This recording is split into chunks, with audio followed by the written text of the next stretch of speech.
নমস্কার Mukherjees living family, আশা করি তোমরা সবাই খুব ভালো আছো।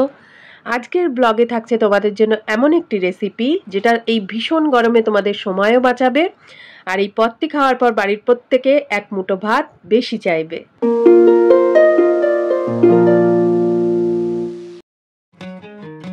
প্রথমে রুই মাছের নরম নরম যে পিসগুলো থাকে, পেটির দিকের পিস, মাংসল যে পিসগুলো, সেগুলো আলাদা করে নিয়ে সেগুলোকে ছোট ছোট কয়েকটা টুকরো করে কেটে আলাদা করে নেব।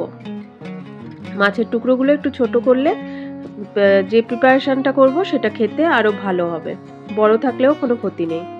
এবার মাছগুলোকে পরিষ্কার করে ধুয়ে আমি এর মধ্যে লেবুর রস, পরিমাণ মতো নুন, খুব বেশি নয়, পরিমাণ মতো নুন আর গোলমরিচের গুঁড়ো দিয়ে খানিকক্ষণের জন্য মাছটাকে ম্যারিনেট করে রেখে দেব।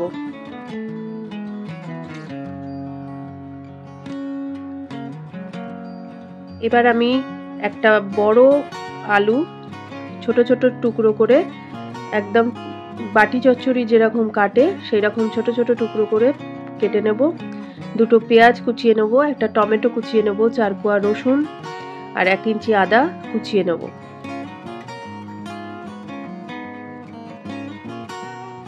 একটা কড়াই নিয়েছি, কড়াইয়ের মধ্যে প্রথমে টুকরো করে রাখা আলু, পেঁয়াজ, টমেটো, রসুন কুচি, আদা কুচি আর চেরা কাঁচা লঙ্কা দিয়ে,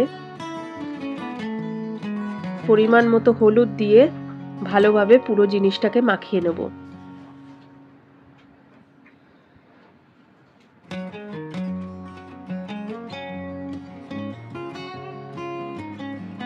এরপর এর মধ্যে দিয়ে দেবো পরিমাণ মতো নুন, কেননা মাছেও অলরেডি নুন দেওয়া আছে, আর কাঁচা সর্ষের তেল, আর ম্যারিনেট করে রাখা মাছটা দিয়ে পুরো জিনিসটাকে একদম সুন্দরভাবে মাখিয়ে নেব।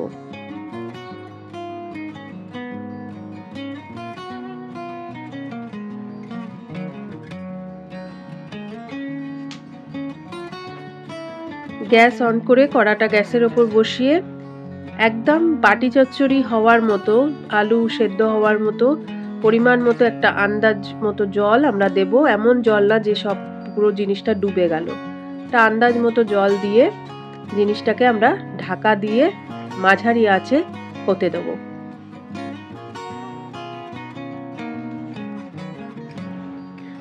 ঢাকাটা খুলে ভালো করে নাড়াচাড়া করে আলুটা সেদ্ধ হয়েছে কিনা দেখে নেব।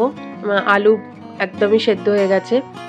এরপরে 1 চামচ মতো সর্ষে গুঁড়ো আমি আলাদা করে ভিজিয়ে রেখে দিয়েছিলাম, সেই সর্ষে পেস্টটা ওপর থেকে ছড়িয়ে দেব, দিয়ে ভালো করে একটু নাড়াচাড়া করে আর কিছুক্ষণের জন্য ঢাকা দিয়ে রেখে দেব, হতে দেব খানিকক্ষণের জন্য।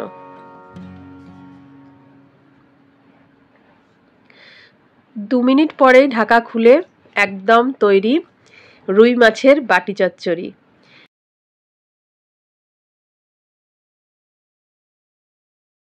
এবার ওপর থেকে একটু কাঁচা সর্ষের তেল ছড়িয়ে বাটি চচ্চড়িকে নামিয়ে নেওয়ার পালা।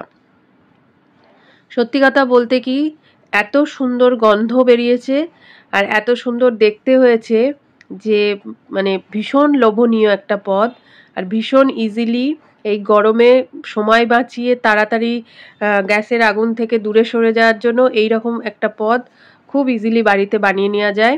ওপর থেকে একটু ধনেপাতা কুচি ছড়িয়ে নিয়ে আমি পরিবেশন করেছি। বাড়িতে একবার অবশ্যই বানিয়ে দেখো, প্রত্যেকের কাছ থেকে প্রশংসা পাবে এবং সবাই আর একবার চেয়ে খাবে। তো রেসিপিটা কেমন লাগলো অবশ্যই কমেন্ট করে জানিও। বাড়িতে বানালে তার ফিডব্যাক দিতে ভুলো না। ততক্ষণের জন্য নমস্কার।